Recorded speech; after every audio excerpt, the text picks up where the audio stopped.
الحمد لله رب العالمين والصلاة والسلام على أشرف المرسلين وعلى آله وأصحابه أجمعين. أما بعد، أيها الإخوة الكرام، نلتقي وإياكم في هذه الليلة المباركة، وليلتنا هذه هي 17 من شهر ربيع الأخير لعام 43 و400 وألف للهجرة، الموافقة لل21 من شهر نوفمبر لعام 21 و2000. كعادتنا في ليلة الاثنين ندرس السيرة النبوية على صاحبها أفضل الصلاة وأزكى التسليم. وكنا قد توقفنا في الدرس الأخير على ما حدث في شهر جمادى الأولى في سنة 8 من الهجرة، وذكرنا غزوة مؤتة أو سرية مؤتة التي قتل فيها 3 من خيار الصحابة رضي الله عنهم، وهم زيد بن حارثة وجعفر بن أبي طالب وعبد الله بن رواحة رضي الله عنهم وعن سائر الصحابة أجمعين. Mes très chers frères, nous nous réunissons dans cette 17e nuit du mois de Rabi' al-Akhir de l'an 1443, c'est-à-dire le 21 novembre 2021. Comme chaque dimanche soir, nous étudions ensemble les événements de la vie du prophète alayhi salatu wassalam. Nous nous sommes arrêtés lors du dernier cours aux événements qui ont eu lieu durant le mois de Jumad al-Oula de la 8e année de l'Hégire.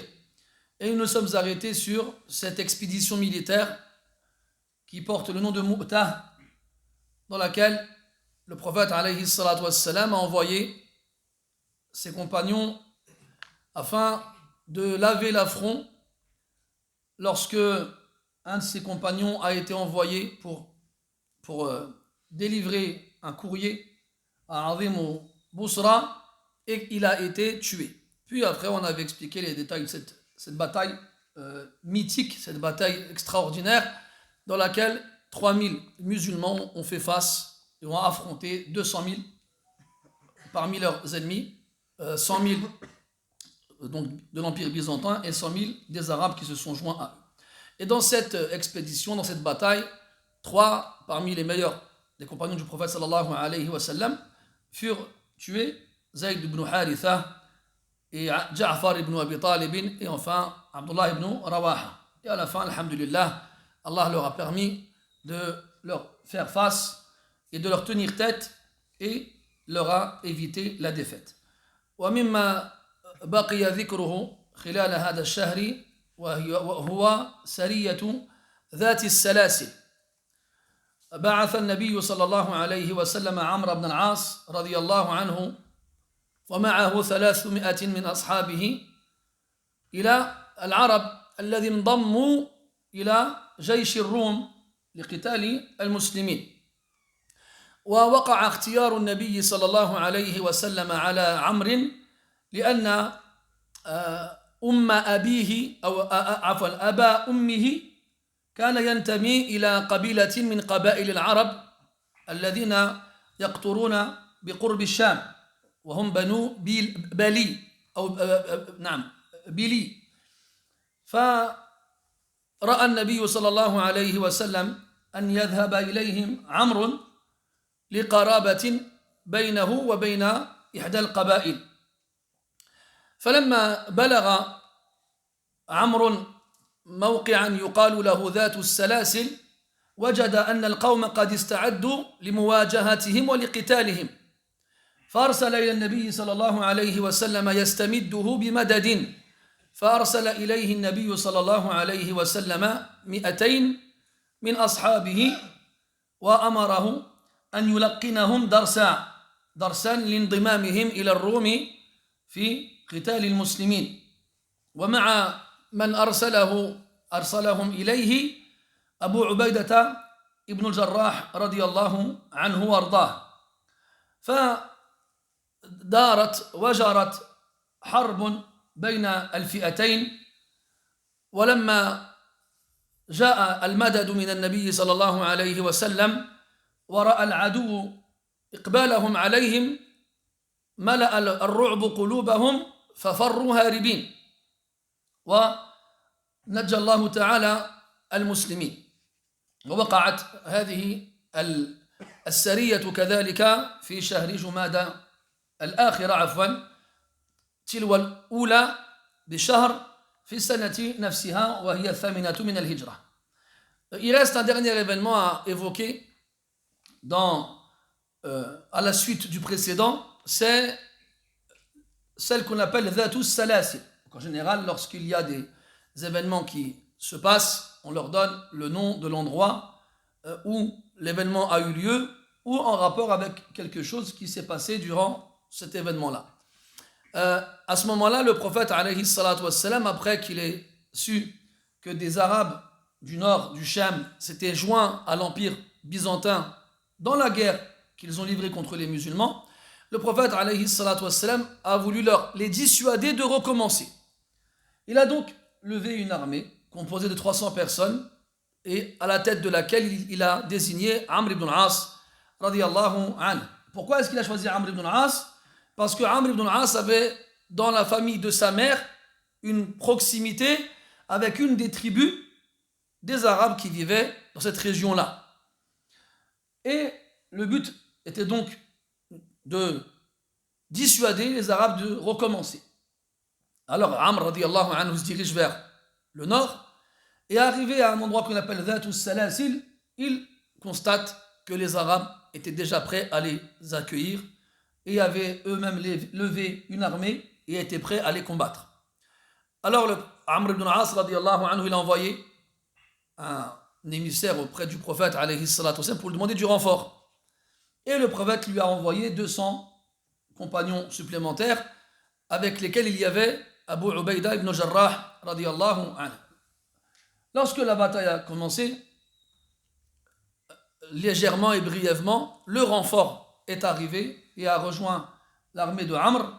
Et lorsque les ennemis virent le renfort arriver, ils furent pris de panique et battirent en retraite. Et ainsi, alhamdulillah, Allah tabaraka wa ta'ala sauva les musulmans.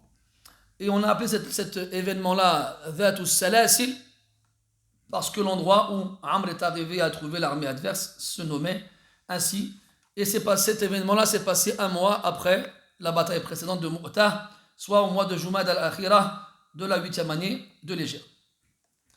بعد ذلك وقعت حادثة كانت سببا في غزوة هي من أعظم غزوات النبي صلى الله عليه وسلم.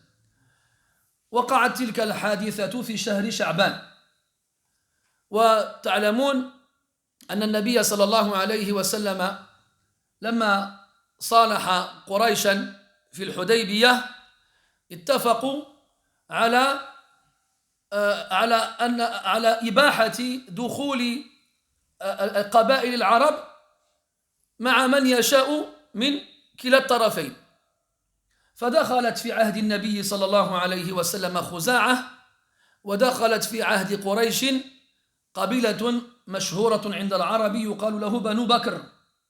وكان بين البكريين والخزاعيين شجار ونزاع قديم جدا قبل الجاهلية، وكان بعضهم يقتل بعضا. لكن لما ظهر الإسلام هدأ أمرهم واختفى.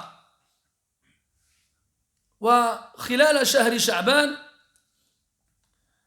هجم البكريون على الخزاعيين وجعلوا يقتلون فيهم قتلا شديدا حتى يرحمك الله حتى اضطروهم إلى دخول مكة. فلما دخلوا مكة حاصروهم وقتلوهم حتى لم يبقى منهم أحد. وأما قريش فعلمت بالأمر وأعانت البكريين سرا بأن مدت إليهم أسلحة.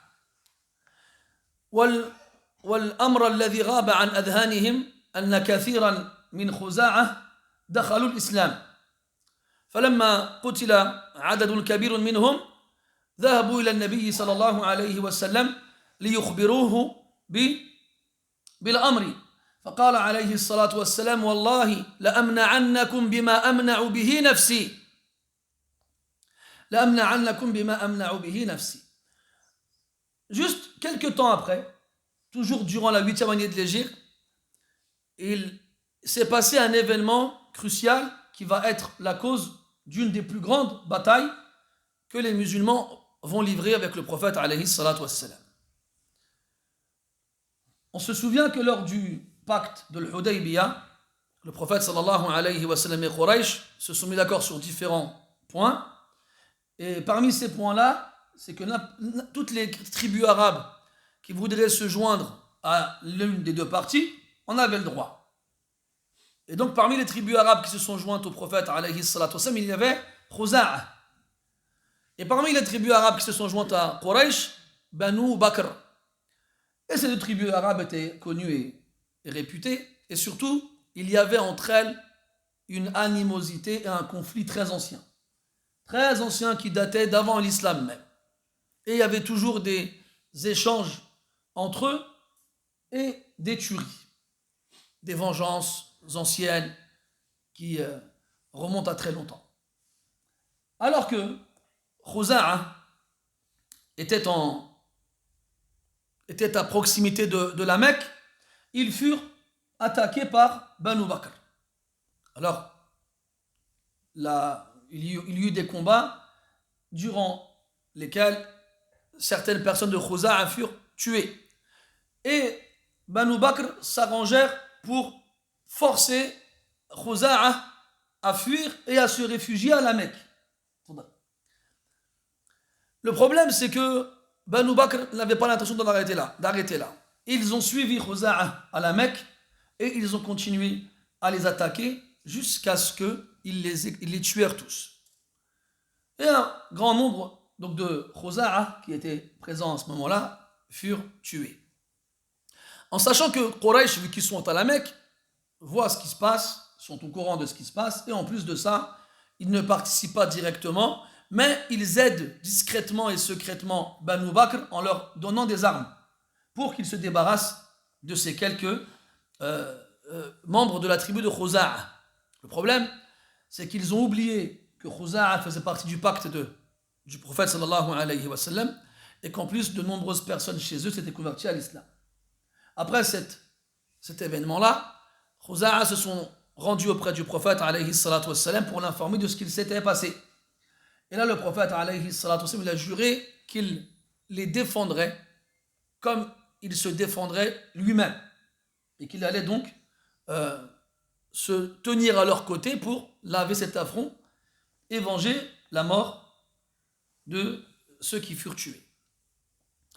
لما أحست قريش بالخطر أسرعت في بعث أبي سفيان إلى النبي صلى الله عليه وسلم ليعتذر مما جرى وليؤكد العقد ويزيد في المدة.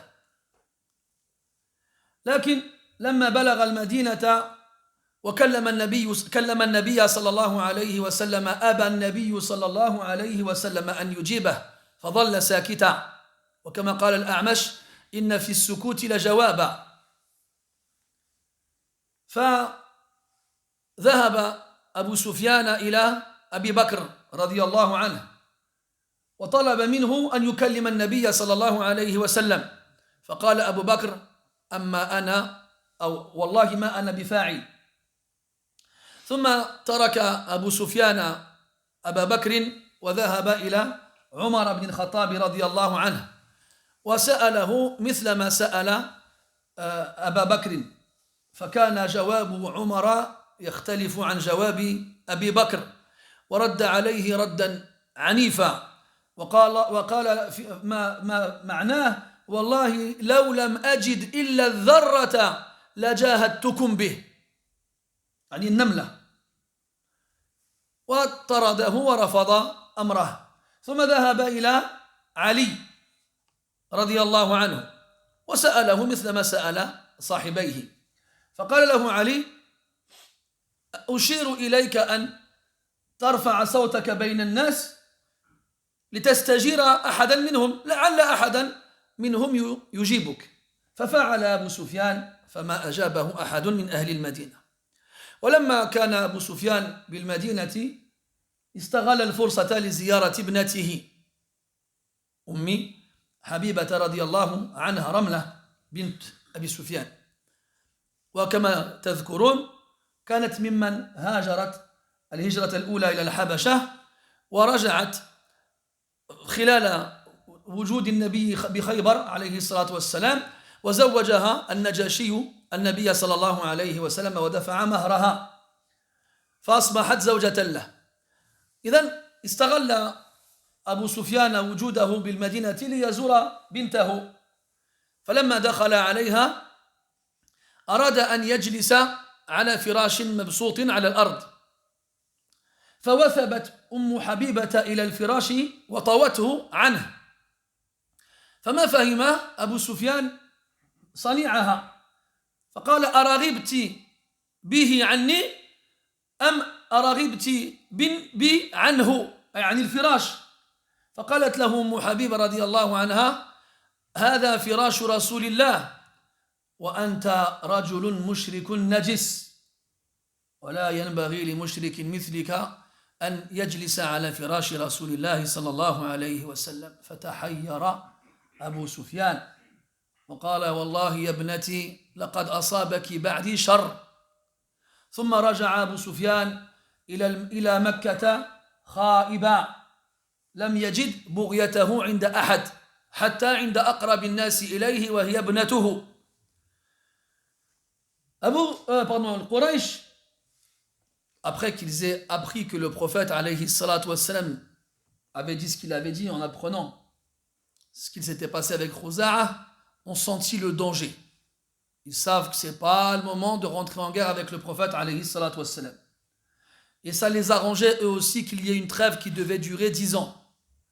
Alors ils se mirent d'accord pour envoyer Abu Sufyan, Za'imuhum, leur représentant, auprès du prophète à Médine, afin qu'il s'excuse de ce qu'il s'est passé, en prétextant qu'il n'était pas au courant, et d'appuyer et de confirmer les clauses du pacte, et si possible même, d'allonger la trêve.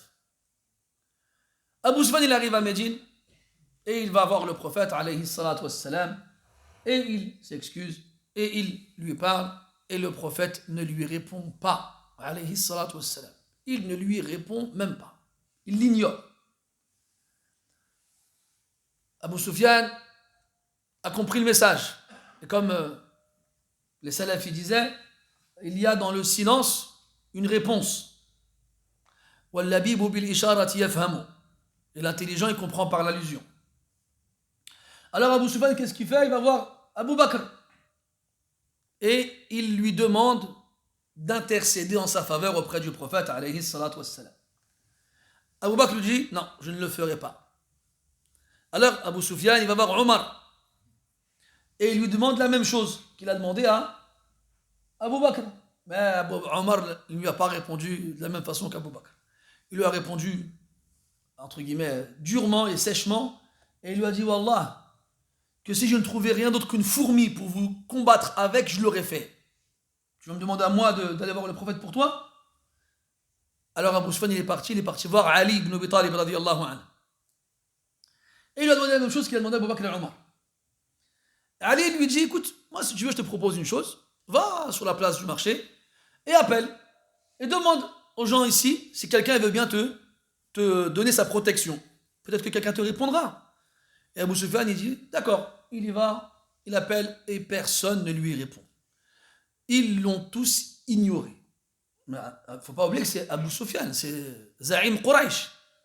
C'est lui qui a pris la tête de Quraysh après la mort d'Abu Jahl et des grands de Quraysh à la bataille de Badr. Alors, Abu Sufyan ne sait pas quoi faire après cette humiliation. Il se dit, bon, je suis à Médine, il y a ma fille Umm Habiba, Ramla, qui est ici, je vais en profiter pour aller la voir. Et vous savez, Umm Habiba, radiyallahu anha, c'était sa fille, et elle avait quitté la Mecque pour l'Abyssinie. Ça faisait des années qu'il ne l'avait pas vue. Et elle, comme on l'a dit la dernière fois, enfin dernièrement, elle est arrivée à Médine alors que le prophète il était à Khaybar.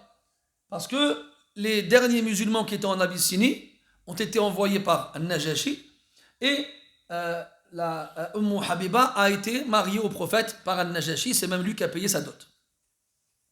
C'était donc une des épouses du prophète, alayhi salatu wassalam, Habiba.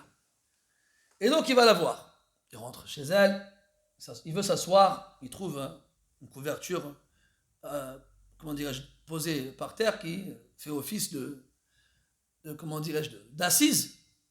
Et il veut s'asseoir dessus. Elle le voit en train de vouloir s'asseoir, et là, elle bondit de sa place pour enlever la couverture d'en dessous de lui, et elle l'appuie. Et lui, il assiste à la scène, perplexe, il ne comprend pas ce qui se passe. Il lui dit, est-ce que tu n'as pas voulu que je m'assoie sur cette couverture? Ou bien est-ce que tu n'as pas voulu que cette couverture me serve d'assise? En gros, est-ce que tu m'as défendu moi, ou que tu as défendu la couverture? Et là, elle lui dit, ça, c'est l'assise du prophète, alayhi salatu wassalam. Et toi, tu es un associateur impur. Elle a pris à la lettre le verset où Allah Ta'ala dit, Ya ayyuhalladhina amanu innamal mushrikuna najas. Elle a pris au premier degré le verset où Allah Ta'ala dit que les associateurs sont impurs. Même si tous les savants sont d'accord pour dire que cette impureté, elle est abstraite, elle n'est pas concrète. Mais les Sahaba radiyallahu anhum, eux, leur réflexe de base vis-à-vis des ordres d'Allah et de son messager, c'est de les prendre à la lettre. De prendre à la lettre. Muslim il rapporte qu'à Khaybar, quand le prophète il a donné ar-raya à Ali radiyallahu anhu, après qu'il l'ait soigné de sa conjonctivite, il lui a dit imshi wa la taltafit. Il dit pars sans te retourner. Hatta yaftah Allahu alayk. Jusqu'à ce qu'Allah nous donne la victoire entre tes mains. Alors Ali, yamshi qalilan, masafa qasira, il marche un peu, thumma tawaqqaf, et puis il s'arrête. Wa sarakha min ghayri an yaltafit. Ya Rasul Allah, ala madha uqatilu an-nas? Il marche un peu et il s'arrête. Puis il interpelle le prophète de derrière sans se retourner. Et il crie, ô messager d'Allah, pour quelle intention dois-je les combattre? Al-Hadith, Al-Shahid, c'est quoi? C'est que si Ali radiallahu anhu a marché quelque part, et il s'est arrêté et il a crié sans se retourner, alors qu'il aurait très bien pu se retourner, il parle au prophète là. Tu ne parles pas au prophète en lui tournant le dos. Tu ne l'interpelles pas en criant. Mais il l'a fait. Pourquoi? Parce que Rasul lui a dit quoi? Imshi wa la taltafit. Ne te retourne pas. La yamna wa la yasra. Wa min babi awla ya al-khalf. Ni à droite ni à gauche. Et encore moins derrière. Et là, Ali radiallahu anhu, il prend l'ordre à la lettre. Et c'est comme ça que les Sahaba étaient radiallahu anhum. Quand Allah Ta'ala il parle d'eux, il dit Amana ar-rasulu بما أنزل إليه من ربه والمؤمنون. شو المؤمنون؟ الصحابة رضي الله عنهم أولا طبعا. كل آمن بالله وملائكته وكتبه ورسله لا نفرق بين أحد من رسله وقالوا سمعنا وأطعنا غفرانك ربنا وإليك المصير. S'il y a bien un shi'ar, une devise, un slogan qui représente les compagnons رضي الله عنهم, c'est cette phrase-là. سمعنا وأطعنا. Nous avons entendu, nous avons obéi. Comme ils faisaient, c'était comme ça qu'ils faisaient les Sahaba radiyallahu anhum. Cherchez pas à comprendre, oui, mais non, c'était à la lettre.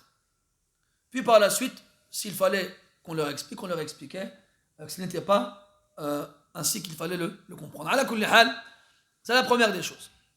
La seconde, c'est regarde comment Abu Sufyan n'a trouvé personne à Médine pour l'aider. Personne. Les Sahaba radiyallahu anhu observaient les réactions du prophète alayhi salatu wassalam. Ils ont vu qu'il n'a pas répondu. Ils ne vont pas se permettre, eux, de venir dire à Abu Sufyan, allez viens, on va t'aider. Comment? Rasul l'a ignoré, nous on va lui donner, s'intéresser à lui? Là, ce n'est pas possible. Ce n'est pas possible. Et Allah dit dans le Coran, Ya ayyuhalladhina amanu, la tuqaddimu bayna yaday Allahi wa rasulihi, wattaqullaha inna Allaha sami'un alim. La tuqaddimu, ne vous mettez pas en avant, ne mettez rien en avant, ni vos personnes, ni vos opinions, ni vos pensées, ni vos intérêts, ne mettez rien devant Allah et son messager. Rien. Et c'est ce que les Sahaba radiyallahu anhum ont fait. Et regarde les réactions différentes d'Abu Bakr, Omar et Ali radiyallahu anhum. Abu Bakr s'est contenté de dire je ne le ferai pas. Omar, il a été menaçant envers lui. Et Ali, il lui a proposé quelque chose en sachant très bien la finalité. Même certains savants qui ont dit qu'il a fait exprès pour se moquer de lui. Wal-harbu khud'a. Et la guerre, c'est de la ruse. Ala kulli hal, il y a énormément de leçons à apprendre juste dans ce passage-là, qui fut très bref. Et puis après cela, Abu Sufyan, il retourne chez lui, donc humilié et déçu.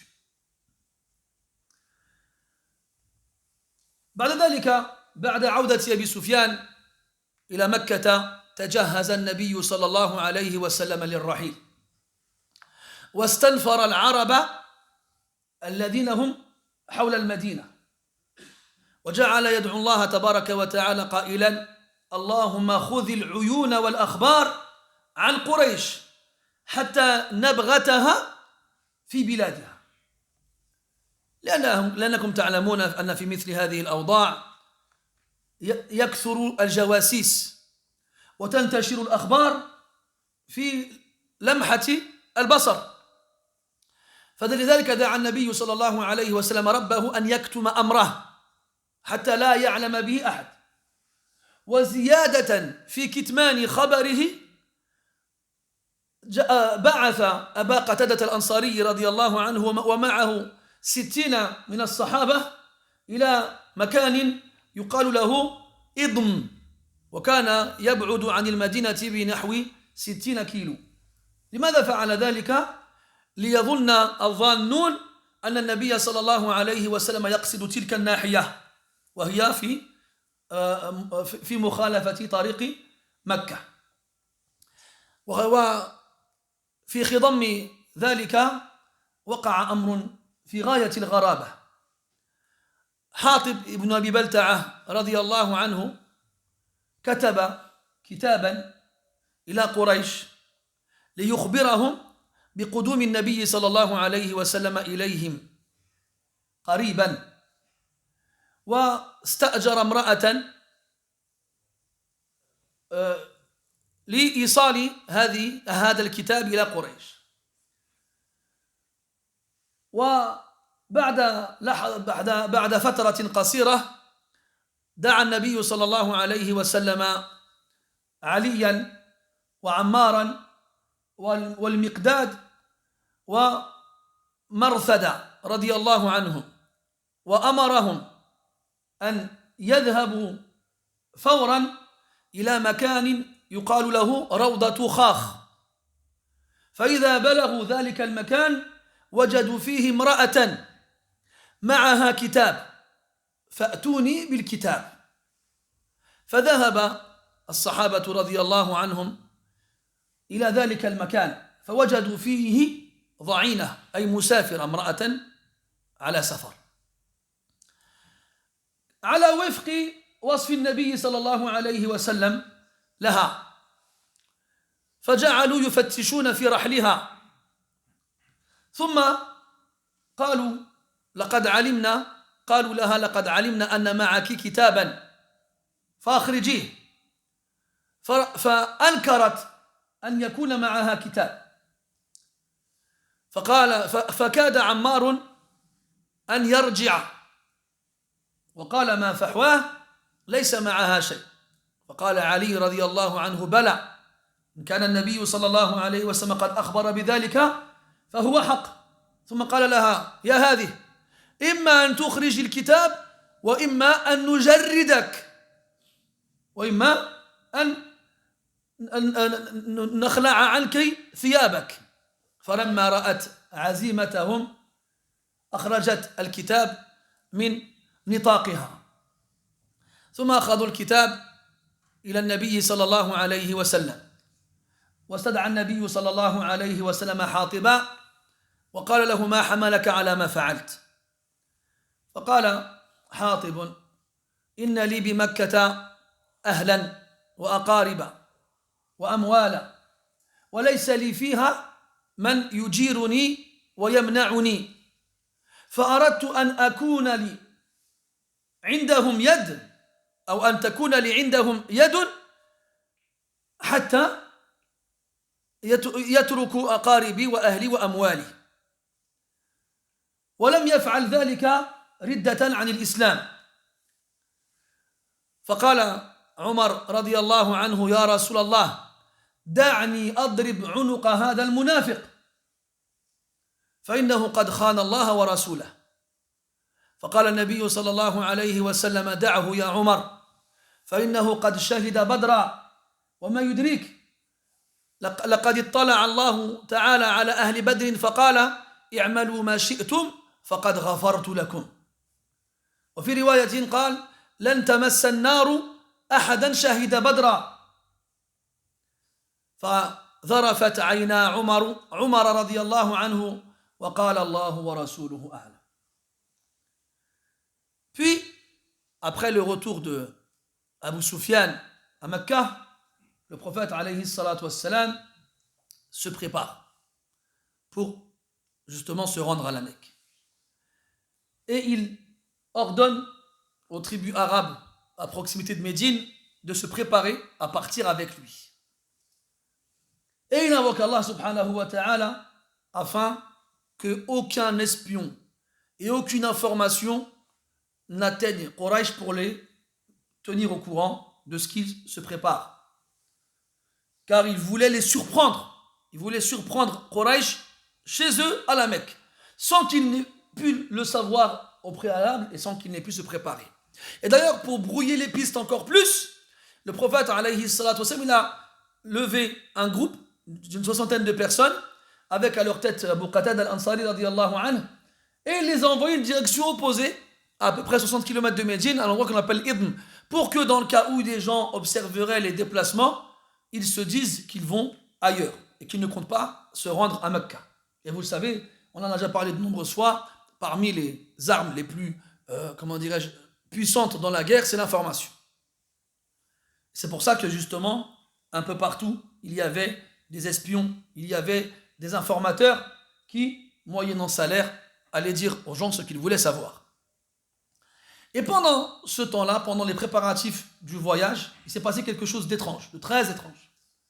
Hatib ibn Abi Balta'a, radiyallahu anhu, vous vous souvenez, Hatib, c'est celui que le prophète avait envoyé à Al-Muqawqis, quand il l'a envoyé pour délivrer les lettres qui étaient envoyées aux différents gouverneurs des contrées et provinces avoisinant l'Arabie. Donc Hatib, radiyallahu anhu, qu'est-ce qu'il fait?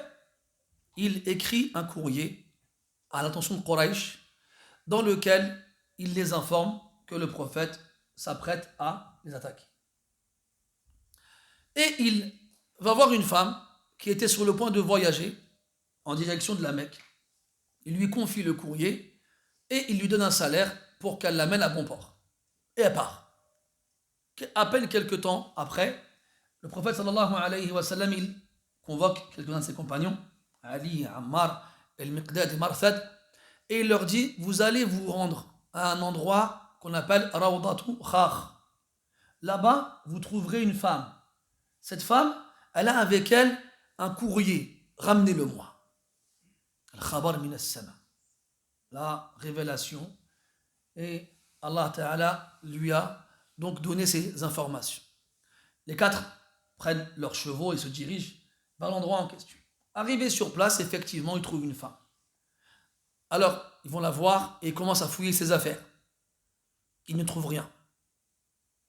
Ammar, il dit à Ali: elle n'a rien, venez, on rentre. Ali dit: non.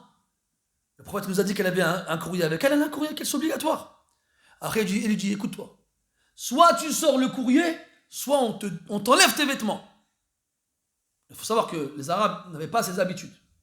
Les femmes étaient sacrées chez elles, chez eux, ils ne les touchaient pas. D'ailleurs, la preuve, ils n'ont même pas parlé, ils ont fouillé directement dans ses affaires. Si la menace, elle est de cette forme, c'est vraiment inhabituel. Et la femme, quand elle a vu la fermeté d'Ali, elle a vu qu'il rigolait pas. Elle a dit: écoute, tout va bien. Et elle a ouvert sa ceinture, celle qui sert à serrer son pagne, et elle a sorti de là le fameux courrier. Dans une version du hadith, il était caché dans sa natte. Comment dans une version il peut être dans sa natte, et dans l'autre il peut être dans sa ceinture? Tout simplement, elle avait une longue natte qu'elle avait mis dans sa ceinture. Ala kulli hal, elle sort le courrier, elle le donne à Ali, et Ali et les trois autres rentrent à Médine. Arrivé à Médine, il donne le courrier au prophète, alayhi salatu wassalam, et il voit de Hatib ibn Abi Balta'a, ila man yuhimmuhu al-amr min Quraysh, dans lequel il dit le prophète se prépare à vous attaquer, préparez-vous, il a khili. Et là, le prophète il appelle Hatib. Première question, ma hamalaka ala ma fa'alt. Cette phrase-là est extraordinaire. Et on la trouve beaucoup dans la sunna. C'est-à-dire, avant de juger, on demande pourquoi. Pourquoi tu as fait ça? Et les maqasid, les objectifs, les intentions sont très importants. Et des fois, on peut faire une action de laquelle va découler un jugement, et en fonction de l'intention au préalable, le jugement, il différera. Soit en fonction de l'intention, soit en fonction de la personne. Et dans l'occurrence ici, c'est les deux. Ma hamalaka ala ma fa'alt. Et cette phrase-là, on doit apprendre à la dire aux gens qui font des choses qui peuvent nous paraître mauvaises et sans se précipiter. Ils disent que Safiya bint Huyay radiyallahu anha, l'épouse du prophète sallallahu alayhi wa sallam, elle avait une esclave. Et cette esclave, elle a prétendu que Safiya, parce que Safiya avant était juive, elle était toujours juive, elle ne s'était jamais convertie à l'islam pour de vrai. Alors, Safiya radiyallahu anha, elle dit à son esclave, pourquoi tu prétends cela? Elle dit, parce que tu vas toujours voir ta famille juive. Elle dit, parce que c'est pas parce qu'ils sont juifs que j'ai plus le droit de... C'est plus ma famille. Ils ont toujours un droit sur moi. C'est normal que je continue à les voir. Et là, c'était d'autres choses, mais chaque fois, elle avait une excuse valable. Et à la fin, elle lui dit, pourquoi tu as fait ça? Pourquoi tu as fait ça? Tu m'as accusé à tort. L'esclave, elle a dit, je me suis dit que si jamais j'arrivais à prouver que c'était vrai, alors je retrouverais ma liberté. Qu'est-ce qu'elle a fait, Safiya? Elle l'a libérée. Elle l'a libérée. Même si les gens nous font du mal, peut-être que, je dis bien peut-être que, ils ont soit une excuse, ou soit ils ont l'excuse de la mauvaise interprétation, ou de la maladresse dans la façon d'agir. Donc toujours, il faut se trouver des excuses les uns les autres. Et comme il disait Salaf, rahmatullahi alayhi, iltamis li akhika 70 udra, fa in lam tajid, falum nafsak. Recherche pour ton frère 70 excuses, et si tu n'en trouves pas, alors adresse-toi le reproche à toi-même, et pas à lui. Parce que ne pas réussir à trouver 70 excuses à son frère, c'est que tu es vraiment mauvais. Ala kulli hal, ma hamalaka ala ma fa'alt. Pourquoi tu as fait ça? Et là, Hatib, il s'explique. Il dit, Wallah, ya Rasulallah, j'ai toujours la foi dans le cœur. Et je n'ai pas agi ainsi après avoir renié ma foi. J'aime toujours Allah et son messager. Mais à Mecca, j'ai des proches, de la famille, des biens. Et j'ai personne sur place qui me protégera au cas où. Alors je me suis dit que si je leur rends un service, ils me seront redevables et alors ils ne toucheront pas mes biens et ne s'attaqueront pas à mes proches. Pourquoi tu dirais à Salam? Omar qui est là et qui écoute, il s'énerve. Il dit, ah Rasulallah, laisse-moi lui frapper la nuque à cet hypocrite. Laisse-moi lui frapper la nuque à cet hypocrite. Et il l'a traité d'hypocrite parce que dans ce contexte-là, c'est le minimum que l'on dira à celui qui agit ainsi. En temps de guerre, donner des informations à l'ennemi, c'est au minimum de l'hypocrisie. Et au maximum de la grande mécréance. Qu'est-ce qui fera la différence? L'intention. Est-ce qu'on fait ça pour un but mondain ou pour un but religieux? Et ce sera en fonction de l'intention qu'on déterminera le jugement. C'est pour ça qu'Omar radiyallahu anhu l'a considéré comme étant un hypocrite. Et on avait vu que les Sahaba radiyallahu anhum jugeaient les gens qui faisaient des actes d'hypocrite d'hypocrites. C'est-à-dire que, comme on le sait, l'hypocrisie elle a deux formes. L'hypocrisie majeure, l'hypocrisie mineure. L'hypocrisie dans la croyance, l'hypocrisie dans les actes. Et lorsque quelqu'un faisait des actes des hypocrites, ça suffisait aux Sahaba pour les accuser d'hypocrites. Et on ne leur reprochait pas cela. Vous vous souvenez lorsque Aïcha radiallahu anha a été accusée à tort d'adultère et que Sa'ad ibn Mu'adh a proposé au prophète alayhi salatu wassalam d'exécuter la personne qui est à l'origine de la calomnie, qui faisait partie de la tribu de Sa'ad ibn Ubadah. Et quand Sa'ad ibn Ubadah a entendu ça, il lui a dit Wallahi, la taqtuluhu wa la taqdiru alayh. Il dit quoi, tu veux le tuer alors qu'il est dans ma tribu? Wallah, tu le tueras pas et tu pourras pas le faire. Et là, Usayd ibn Hudayr, il se lève, il dit Wallahi la naqtulanna innaka munafiqun tujadilu anil munafiqin. Il dit Wallah, on le tuera. Tu n'es qu'un hypocrite qui défend les hypocrites. Donc défendre l'ennemi, défendre l'hypocrite, s'allier à lui, l'aider en temps de guerre contre les musulmans, c'est gravissime. Et si on le fait parce qu'on estime qu'ils ont, qu'ils sont meilleurs que les musulmans, c'est de la grande mécréance. Si on le fait dans un but mondain, comme c'est le cas de Hatib ibn Abi Balta'a ici, ce sera un grand péché, ce ne sera pas de la grande mécréance. Ala kulli hal, le prophète il répond à Omar radiyallahu anhu, lui dit non, il a participé à la bataille de Badr. Hatib a participé à la bataille de Badr. Et il a dit, est-ce que tu sais, qu'en sais-tu? Allah Ta'ala a regardé les gens qui ont participé à la bataille de Badr et il leur a dit, faites ce que vous voulez, je vous ai pardonné. Et dans une version du hadith, il leur a dit, le feu ne touchera jamais, le feu de l'enfer, ne touchera jamais quelqu'un qui a participé à Badr. Puis Omar, il entend ça, et en pleurant, il dit, Allahu wa rasuluhu a'lam. Allah et son messager savent mieux. Et là, il est important d'expliquer ce que le prophète a voulu dire, sallallahu alayhi wa sallam, en disant, Ya'malu ma shi'tum faqad ghafartu lakum. Faites ce que vous voulez, je vous ai certes pardonné, à ceux qui ont participé à la bataille de Badr. Les ulama disent que la hasana, la bonne action que les compagnons ont obtenue en participant à la bataille de Badr, qui est la bataille par excellence la plus importante que le prophète a livrée, sallallahu alayhi wa sallam, et les musulmans, elle est tellement immense qu'elle efface tous les péchés qu'ils puissent faire par la suite. Comme vous le savez, les bonnes actions effacent les mauvaises. Innal hasanat yudhibna as-sayyi'at. Et que l'effacement de la bonne action, que la bonne action fera sur la mauvaise, dépendra de la grandeur de la bonne action. Vous savez qu'il y a 3 actions, lorsqu'elles sont accomplies, elles effacent tous les péchés. Donc il y a le hajj, le pèlerinage, quand il est fait correctement, la hijra, le fait de quitter une terre de mécréance vers une terre d'islam, et le djihad. Et la guerre, notamment quand on est blessé ou quand on meurt. C'est des actions vertueuses tellement importantes qu'elles effacent tous les péchés. Mais les péchés antérieurs. Celle-là de Badr, elle est tellement importante qu'elle a effacé les péchés antérieurs et postérieurs. Certains savants ont dit que c'était dans cela une preuve que jamais personne parmi ceux qui ont combattu à Badr ne sortira de l'islam ou ne fera une action qui annulera ses bonnes actions. Et pourquoi Omar il a pleuré radiyallahu anhu? Certains ont dit qu'il a regretté d'avoir pris l'initiative de demander au prophète d'exécuter Hatib alors que Hatib a participé à la bataille de Badr. Et c'est pour ça que Omar radiyallahu anhu s'est tu et a préféré accepter et se soumettre à la parole du prophète alayhi as-salatu was-salam.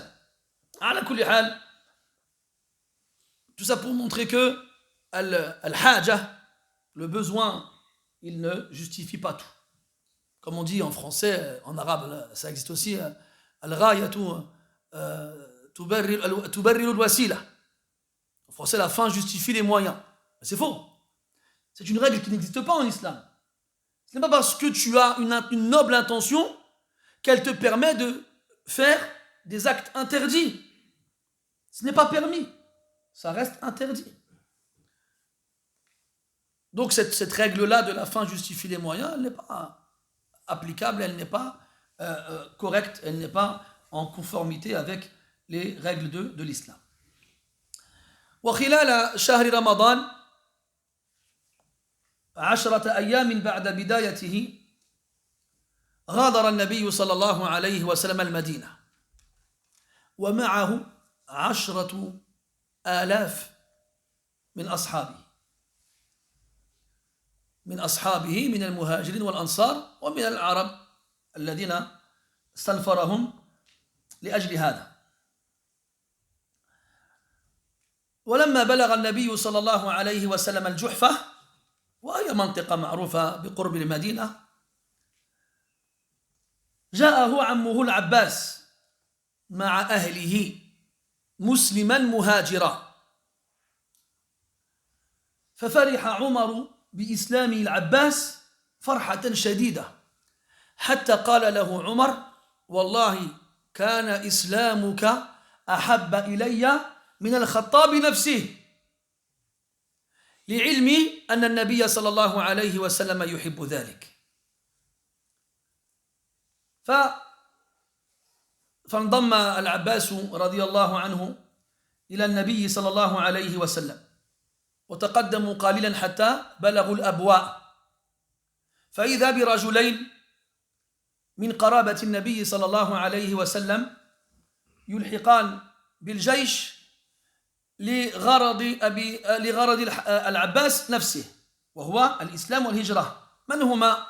أبو سفيان بن الحارث، مش أبو سفيان الأول، أبو سفيان غير هذا، أبو سفيان بن الحارث، وهو ابن عم النبي صلى الله عليه وسلم، الحارث بن هاشم. وعبد الله بن أبي أمية، وهو ابن عمة النبي صلى الله عليه وسلم. فلقي النبي صلى الله عليه وسلم ليدخل الإسلام مهاجرين، فأعرض عنهما النبي صلى الله عليه وسلم. لماذا؟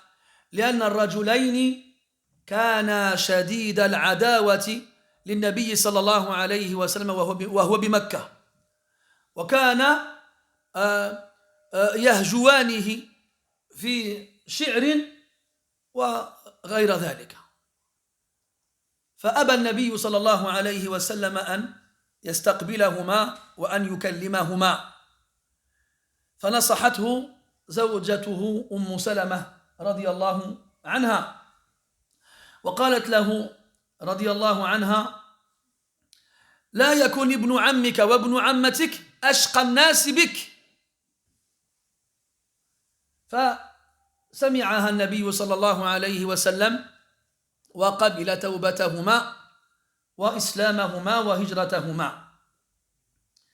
وخلال ذلك ذهب علي رضي الله عنه إلى أبي سفيان وقال له، ابن الحارثة مش أبي سفيان بن صخر، قال له: اذهب إلى النبي صلى الله عليه وسلم وقل له مثل ما قال إخوة يوسف ليوسف: تالله لقد آثرك الله علينا وإن كنا لخاطئين، واستبشر.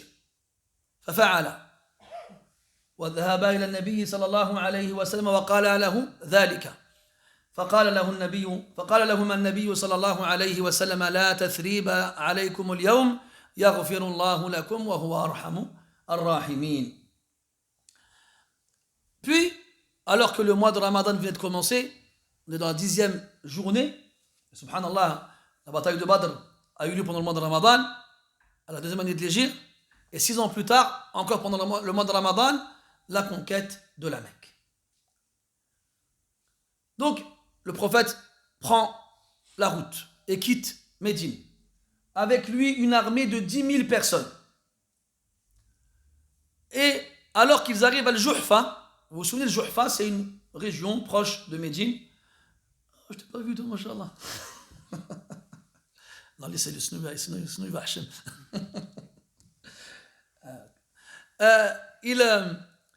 Ils arrivent à Al-Juhfa. Vous vous souvenez, Al-Juhfa, c'était une région, donc à proximité de Médine. Quand les musulmans sont arrivés à Médine et qu'ils se sont installés, ils ont trouvé que c'était une terre dans laquelle il y avait beaucoup de maladies. Et beaucoup de musulmans sont tombés malades. Il a invoqué Allah tabaraka wa ta'ala de déplacer cette maladie-là et de l'envoyer à Al-Juhfa. Et c'est là-bas qu'elle s'est retrouvée et les gens ont arrêté de tomber malades grâce à Allah subhanahu wa ta'ala. Donc en arrivant sur Al-Juhfa, alors qu'il venait de commencer le voyage, Al-Abbas et sa famille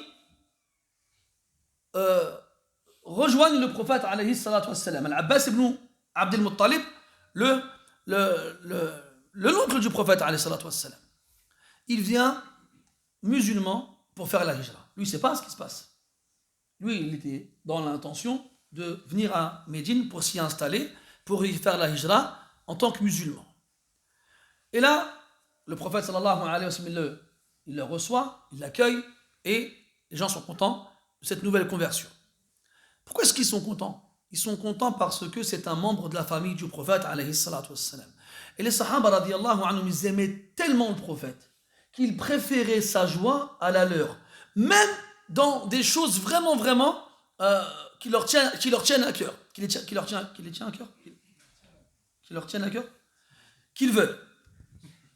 Alors, quand Omar il a appris que Al-Abbas s'est converti à l'islam, il a été le voir pour le féliciter. Il lui a dit, Wallahi, que je préférais ta conversion à la conversion de mon propre père. Et on verra après, quand le père d'Abou Bakr, il va se convertir à l'islam, qu'est-ce que Abou Bakr va répondre à ce moment-là? C'est des choses extraordinaires en fait. C'est vraiment des signes de l'amour des compagnons envers le prophète qui dépassent notre entendement, qui dépassent notre raisonnement, qui dépassent notre façon de voir les choses. Que quand eux ils disent qu'ils aiment le prophète, ce sont des gens véridiques. C'est pas comme nous on dit ça avec des mots qui sortent de la bouche. Après en termes de réalité, il n'y a qu'Allah Ta'ala qui sait ce que nos mots valent. Ala kulli hal, ils continuent leur chemin et ils arrivent à Al-Abwa. Adam, tu te rappelles, ça te parle quelque chose, Al-Abwa? Ça te dit quelque chose ou pas? Ça te dit rien? Quelqu'un? Soufiane? Al-Abwa, ça te dit quelque chose? Rufat? Ahsant. Barakallahu fik. Ça veut dire, hein? Il a dit que c'est là où la mère du prophète elle est morte. Alayhi salatu wassalam. Et d'ailleurs, lorsqu'ils sont arrivés à Al-Abwa, donc là où la mère du prophète elle est morte, sallallahu alayhi wa sallam, il s'est passé deux choses. Donc la première, celle qu'on va évoquer, c'est deux cousins du prophète qui viennent, eux aussi comme Al-Abbas, pour se convertir à l'islam et faire la hijra. Abu Sufyan ibn al-Harith. Tout à l'heure, je dis ibn Hashim, non, c'est ibn Abd al-Muttalib, pardon, ibn Abd al-Muttalib. C'est pas Abu Sufyan, celui dont on parlait tout à l'heure, hein, c'est un autre. Abu Sufyan ibn Harb, c'est le père de Umm Habiba. Là, c'est Abu Sufyan ibn al-Harith, le cousin du prophète, le fils de son oncle paternel. Et le deuxième, c'est Abdullah ibn Abi Umayya, qui est le cousin du prophète, le fils de sa tante paternelle. Ils sont arrivés auprès du prophète, ils le croisent, et ils vont le voir pour lui annoncer leur conversion et leur émigration. Mais là, le prophète, qu'est-ce qu'il fait? Il les ignore et se détourne d'eux. Et là, Abu Sufyan ibn al-Harith et Abdullah ibn Abi Umayya, ils sont au bout de leur vie. Pourquoi le prophète il a réagi ainsi? Parce qu'en fait, Abu Sufyan ibn al-Harith et Abdullah ibn Abi Umayya, malgré le fait qu'ils étaient des compagnons, des cousins du prophète, étaient des ennemis farouches du prophète et des musulmans à la Mecque. Et en plus de cela, ils déclamaient des vers de poésie dans lesquels ils se moquaient du prophète alayhi salatu wassalam. Et le prophète, sur le coup, ne leur a pas pardonné cela. Alors, le prophète, il retourne auprès de son épouse Umm Salama radiyallahu anha. Et lorsqu'elle a appris la chose, elle lui dit, ne laisse pas tes propres cousins être les gens les plus malheureux vis-à-vis de toi. Alors c'est tes cousins. En gros, pardonne-leur. Là, le prophète, il écoute une fois de plus son épouse Umm Salama radiyallahu anha. Vous vous souvenez, après justement le Hudaybiyah, quand le prophète il a demandé aux compagnons de se raser la tête et de sacrifier leurs bêtes, ils ne l'ont pas fait. Et énervé, le prophète il retourne dans sa tente et Umm Salama reconnaît la colère sur son visage. Qu'est-ce qu'il se passe? Je leur ai demandé, ils ne l'ont pas fait. Elle lui a dit, écoute, va, toi, fais-le et tu verras, ils le feront. Il est parti, il a écouté, il s'est rasé la tête et ils allaient s'entretuer pour être le premier à se raser la tête après eux, après lui, alayhi wassalam. Et là, une fois de plus, Umm Salama radiyallahu anha, elle intervient et elle lui conseille et elle lui recommande de pardonner à ses cousins. En même temps, Al-Abbas, donc qui est lui aussi l'oncle de Abu Sufyan ibn Harith et de Abdullah ibn Abi Umayya, il va les voir, c'est pas l'Abbas, pardon, c'est Ali. Ali ibn Abi Talib radiyallahu anhu, il va les voir, c'est leur cousin, lui aussi, et il leur dit, écoutez, retournez voir le prophète, venez devant lui et dites-lui ce que les frères de Youssouf ont dit à Youssouf après l'avoir reconnu. Tallahi, par Allah, laqad atharaka Allahu alayna. Allah est certes préféré à nous. Wa in kunna la khati'in. Et nous étions certes dans l'erreur.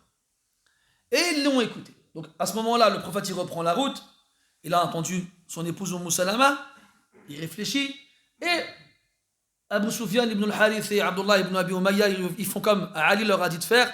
Et ils viennent devant le prophète et ils lui disent laqad atharaka Allahu alayna wa in kunna la khati'in. Et là, le prophète, alayhi salatu wassalam, il leur dit la tathriba alaykum. Comme Youssouf, il a répondu à ses frères dans la surah, la tathriba alaykum al-yawm. Aucun reproche ne vous sera fait aujourd'hui. Yaghfirullahu lakum, qu'Allah vous pardonne, wa huwa arhamur rahimin. Et c'est le plus miséricordieux des miséricordieux. Et donc, on voit que le prophète, alayhi salatu wassalam, a pardonné à ses cousins malgré le mal qu'ils lui ont fait auparavant.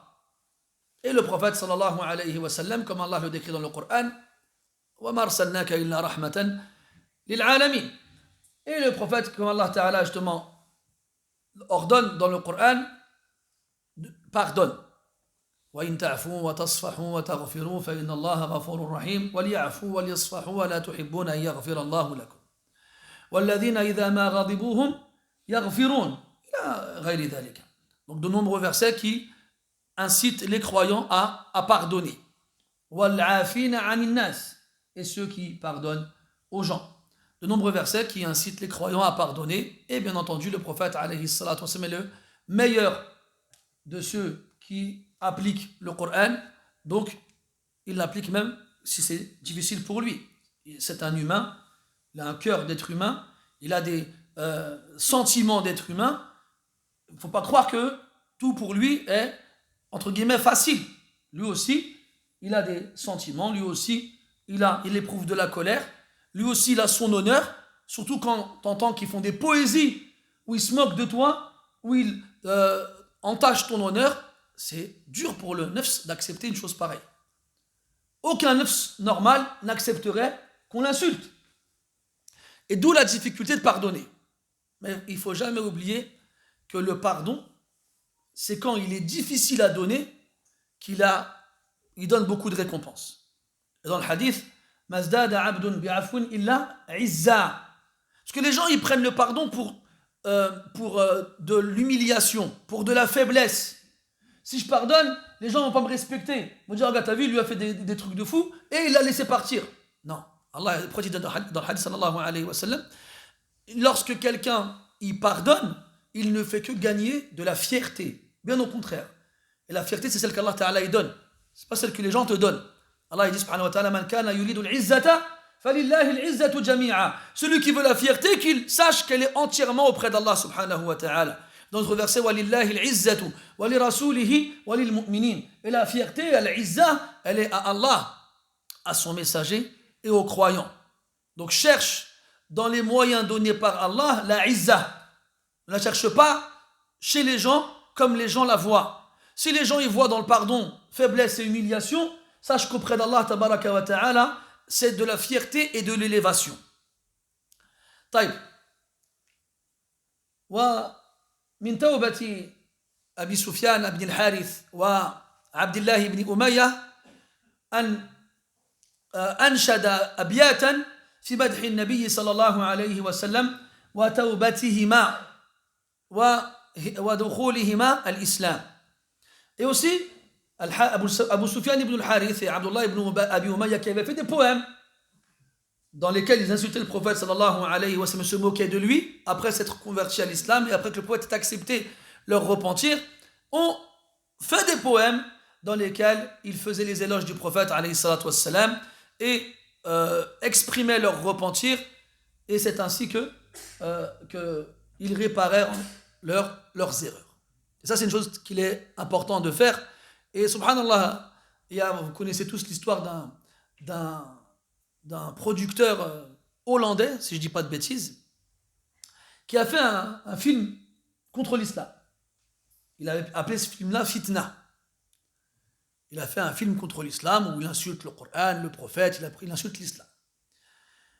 Et il ne s'est pas contenté d'en faire un, il voulait en faire un autre. Mais il avait besoin de documentation. Alors il commence à se renseigner sur l'islam pour mieux l'attaquer, mais chose à laquelle il n'avait pas pensé, il s'est converti à l'islam. C'est-à-dire en faisant ces recherches-là, il a été convaincu que l'islam était la religion de la vérité, il est rentré dans l'islam. Puis après, malgré le fait qu'il se soit converti à l'islam et qu'on sait que l'islam yajubbu ma qablah, que l'islam efface ce qui a été fait avant, les gens qui rentrent dans l'islam, tout le mal qu'ils ont fait avant est effacé, il s'est senti coupable d'avoir fait un film pareil. Alors qu'est-ce qu'il a fait? Il a fait un film dans lequel justement il parle de l'islam en bien et en fait la promotion. Et cette façon de faire, elle est noble. Et elle rentre dans le verset où Allah dit, qu'on a évoqué tout à l'heure, Innal hasanat yudhibna sayyi'at. Quand bien même en rentrant dans l'islam, Allah il te pardonne tes péchés, si tu as, attaqué l'islam ou les musulmans ou a voulu ternir leur image en devenant musulman, ne te dis pas, bon c'est bon, je suis converti, maintenant tranquille. Non. Essaye de réparer ton erreur et si possible, de la même nature que l'erreur en question. Eux, ils avaient fait des poésies, ils ont fait des poésies. Lui, il avait fait un film, il a fait un film. Wahakada. Wahakada. C'est comme aujourd'hui, vous avez vu, les jeunes aujourd'hui, ils écoutent des rappeurs. Des rappeurs qui sont d'origine musulmane. Hein, d'origine. C'est tout.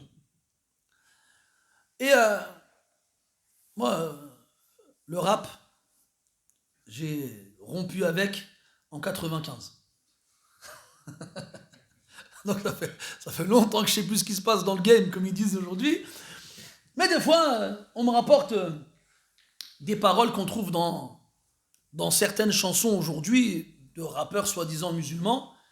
A'udhu billah, c'est horrible. C'est du kufr mahad, c'est de la pure mécréance. D'où le fait que je vous dise que ces gens-là n'ont d'islam que dans leur origine, c'est tout. Et ce qui est alarmant et ce qui est horrible, c'est que de nombreux musulmans écoutent ces chansons et les chantent à tue-tête. Hein, ils les répètent, comme le perroquet qui ne sait pas ce qu'il dit. Et après, des fois, tu entends que certains de ces rappeurs se repentent. Et c'est vrai, moi une fois j'en ai croisé un, j'étais parti dans une mosquée dans le nord, à Creil, avec un cheikh qui venait d'Arabie, et après le dars, il y a quelqu'un que je connais, il vient avec cette personne-là, ça va comme ça là, et tu le connais lui? Je regarde comme ça, je dis non. Il me dit, Wallah, tu le connais. Et l'autre, il était gêné, il dit, arrête, tu m'achètes, c'est pas bien. Il dit, Wallah, tu le connais, je le regarde comme ça. Tu me rappelles quelqu'un? Il dit, qui? Non, c'est pas possible, c'est lui. Il fait, si, c'est un rappeur dans les années 90. Il me dit, Wallah, c'est lui. Arrête, et Fialen, ça fait des années, il a disparu. On ne le voit plus à la télé, on ne le voit plus sur Internet, on ne le voit plus du tout. Et machallah, il s'est rangé, il va à la mosquée. C'est très bien, machallah, tabarakallah. Lakin yakhi. Et des gens comme ça, on en connaît. Hein. C'est-à-dire des grands rappeurs, ou des grands, on a compris. Hein. T'es pas grand quand t'es un rappeur. Hein. T'es minuscule, limite. Je sais même pas si t'es visible encore. Peut-être avec un microscope ou une loupe, je sais pas. Ala kulli hal. Ces rappeurs-là qui sont à la télé, qui sont sur les lèvres de tout le monde, que les enfants ils connaissent, les jeunes, même les moins jeunes, eh bien, ils arrêtent, ils font tawbah, c'est très bien. Masha'Allah, tabarakallah. Mais c'est pas suffisant. C'est pas suffisant. C'est-à-dire que toi, si tu disparais de la scène médiatique, c'est bien. Mais quand toi, ton intaj, c'est-à-dire ta production artistique, bayna qawsayn, entre guillemets, elle est toujours présente, quand tes disques ils sont toujours vendus, quand tes clips ils sont toujours diffusés, où elle est la taouba? D'accord? Et attention, hein, parce que nous on vous parlait de non-musulmans qui rentrent dans l'islam. Moi je vous parle de gens qui se prétendaient musulmans à la base. C'est encore pire. Donc il faudrait faire vraiment un bayan, comme ils appellent ça, c'est-à-dire comment on pourrait appeler ça, un, un communiqué, comment t'as dit, Jamel?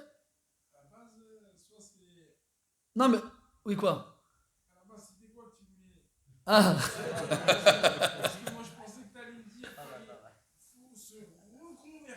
Non, non, non, non. Non, non, on ne remet pas en doute leur conversion, non.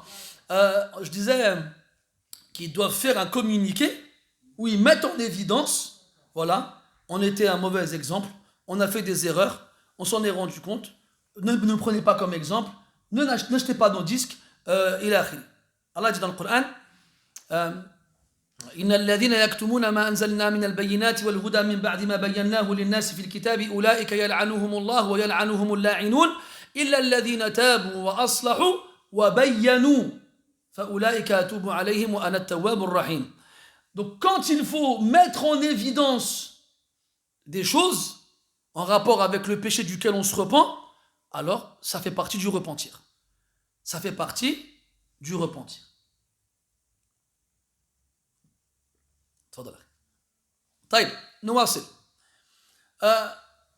ما زال النبي صلى الله عليه وسلم في سيره إلى مكة، ولما بلغ النبي صلى الله عليه وسلم مكانا يقال له كديد، ورأى ضعف الناس لقيامهم على الصيام،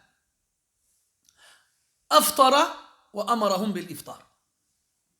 أفطر وأمرهم بالإفطار لسببين: أولا لأنهم مسافرون، والله تعالى رخص على المسافر أن يفطر وأن يقضي الأيام التي أفطر فيهن لاحقا. والسبب الثاني لأنهم مقبلون على القتال، والمقاتل في أشد الحاجة إلى القوة، والصيام كما هو معلوم يضعف البدن. فأفطر عليه الصلاة والسلام وأمر أصحابه بالإفطار. وما مسألة الصيام في السفر فهو جائز لمن لم يخشى على نفسه ضررا. وقد جاء في صحيح البخاري عن أنس رضي الله عنه أنه قال: كنا على سفر مع النبي صلى الله عليه وسلم فمنا الصائم ومنا المفطر ولا يعيب بعضنا على بعض. وفي حديث آخر في البخاري أيضا قال أظنه أنس أيضا قال: كنا على سفر في يوم شديد الحرارة وليس فينا أحد يصوم سوى النبي صلى الله عليه وسلم وعبد الله ابن رواحة رضي الله عنه. وفي حديث آخر كان عليه الصلاة والسلام مع أصحابه في سفر ورأى الناس ملتفين حول أحد فدنا منهم وقال: ما شأنكم؟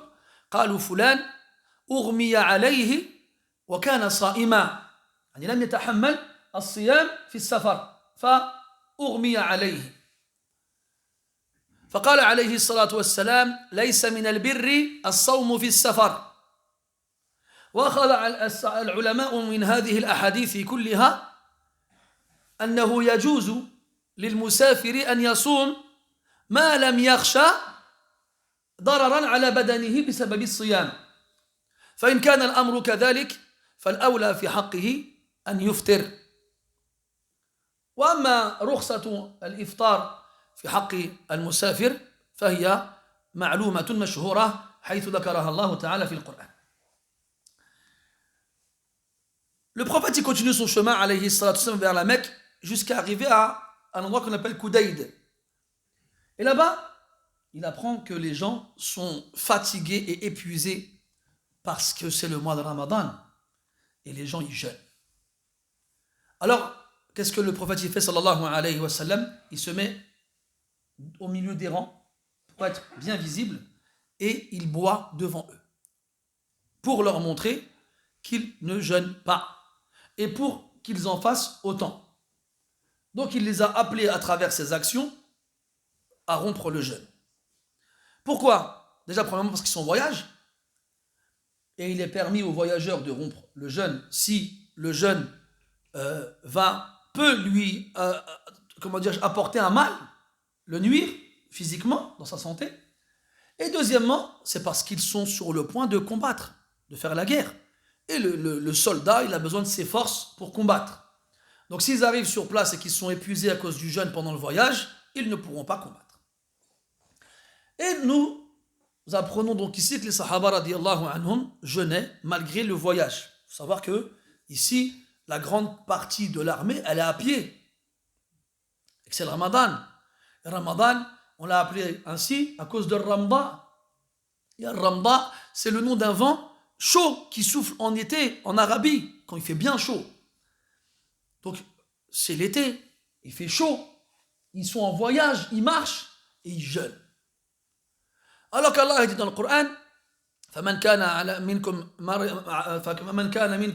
مريضا أو على سفر فعدة من أيام أخر. Dans le Coran, Allah Ta'ala, il nous dit clairement que celui d'entre vous qui est malade ou qui est en voyage, alors ce sera d'autres jours. C'est-à-dire qu'il aura le droit de ne pas jeûner pendant le Ramadan et il rattrapera ses jours plus tard. Donc on a la permission dans le Coran pour les voyageurs de ne pas jeûner. Mais les Sahaba radiyallahu anhum, ils tenaient à jeûner et à ne pas prendre la permission sans raison. Alors que, même si la permission elle est liée à la difficulté du voyage, elle ne repose pas dessus. C'est-à-dire qu'elle repose sur le voyage lui-même, même s'il n'est pas difficile.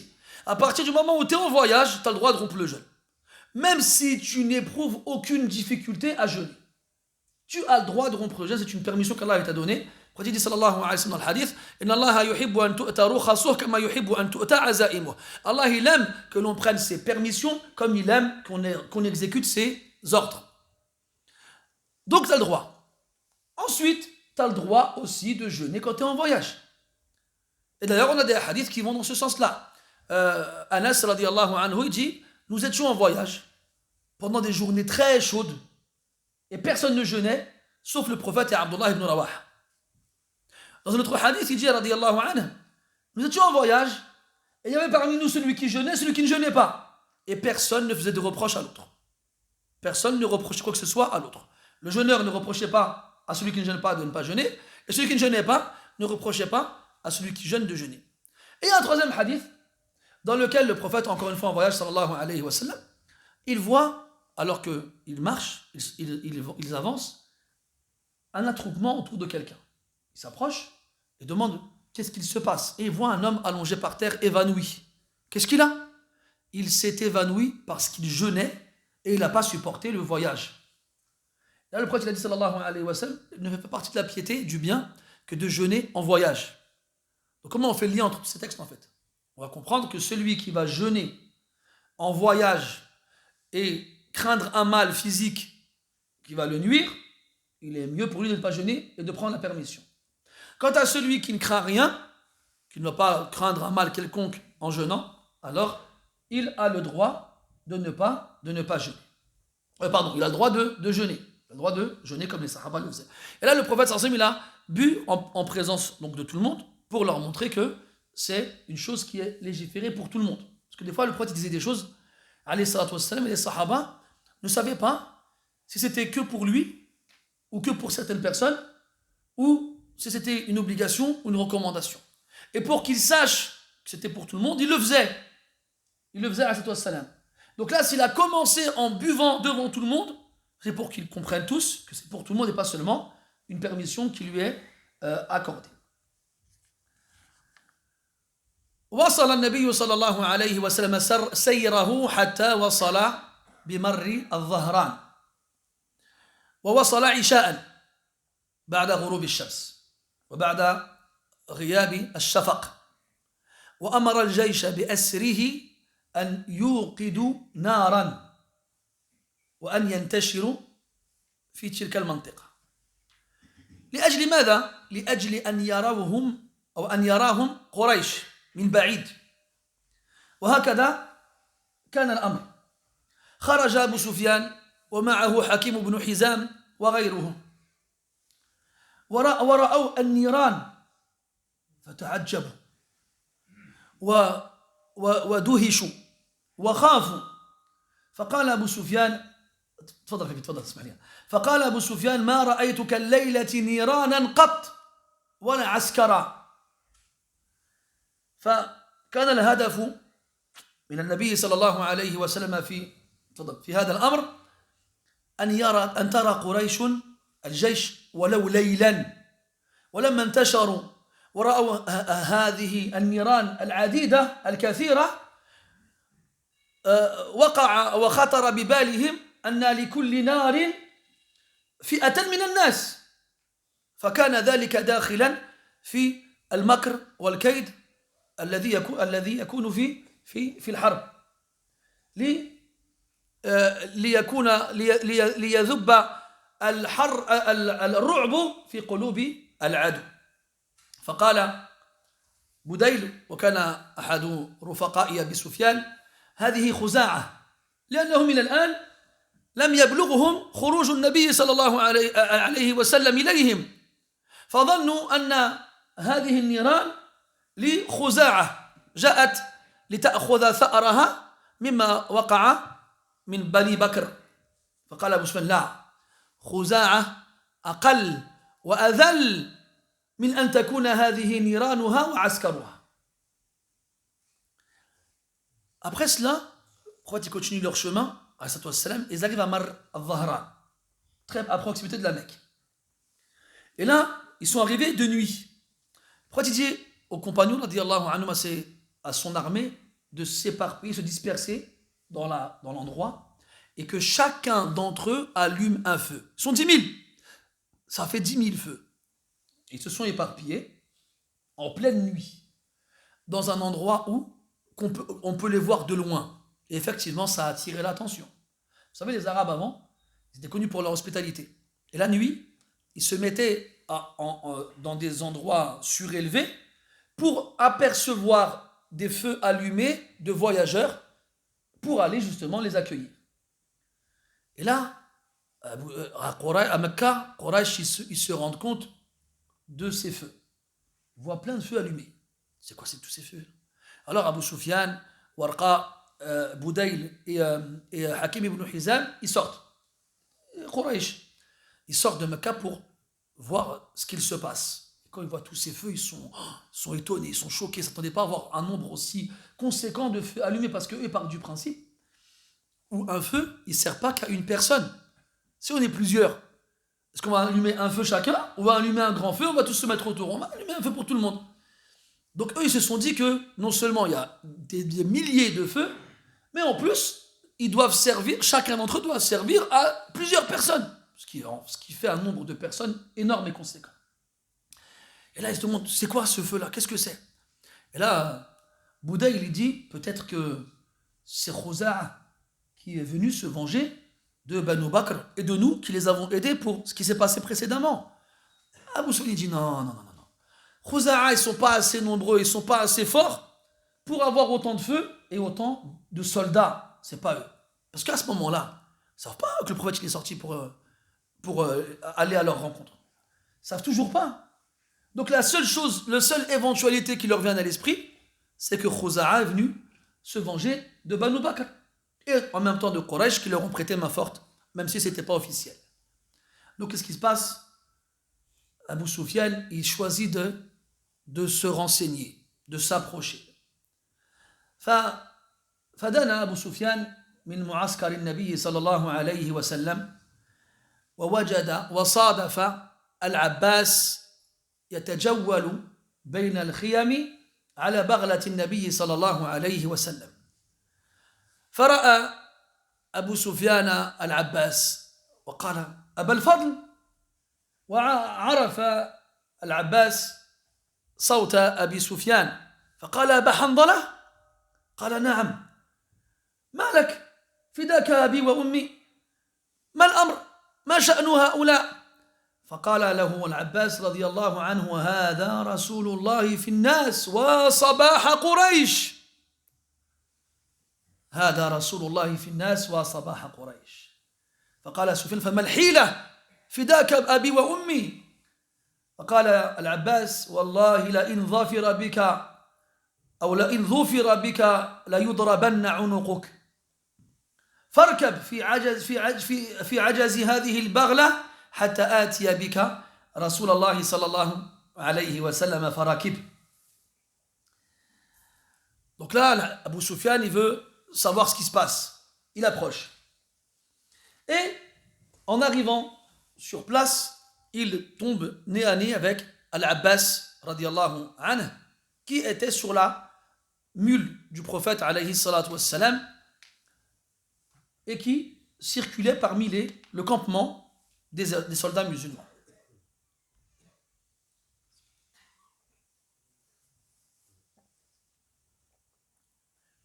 Et là, Abu Sufyan, il reconnaît l'Abbas dans le noir, dans la pénombre, dans la nuit, et il appelle Abal Fadl, la kunya de l'Abbas. Parce que l'Abbas, il a un fils qui s'appelle Al-Fadl, le frère de Abdullah. Et là, l'Abbas, il reconnaît la voix de Abu Sufyan. Et il appelle Aba Handala, la kunya d'Abu Sufyan. Il lui dit, Abu Sufyan, il fait, qu'est-ce qui se passe? Qu'est-ce que c'est que ça?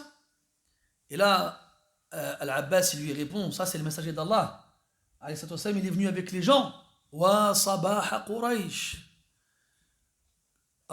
Demain matin, Quraysh s'en souviendra. On avait déjà dit ensemble que lorsque une guerre était sur le point d'éclater, ou qu'une attaque était sur le point d'être lancée, elle avait lieu la matinée. Lorsque les gens viennent de se réveiller et qu'ils ne s'attendent pas du tout à être attaqués. Alors, Abu Sufyan, ça y est, il a compris ce qui se passe. Le prophète, il est venu. Il est venu avec une armée immense. La qibala lahum biha.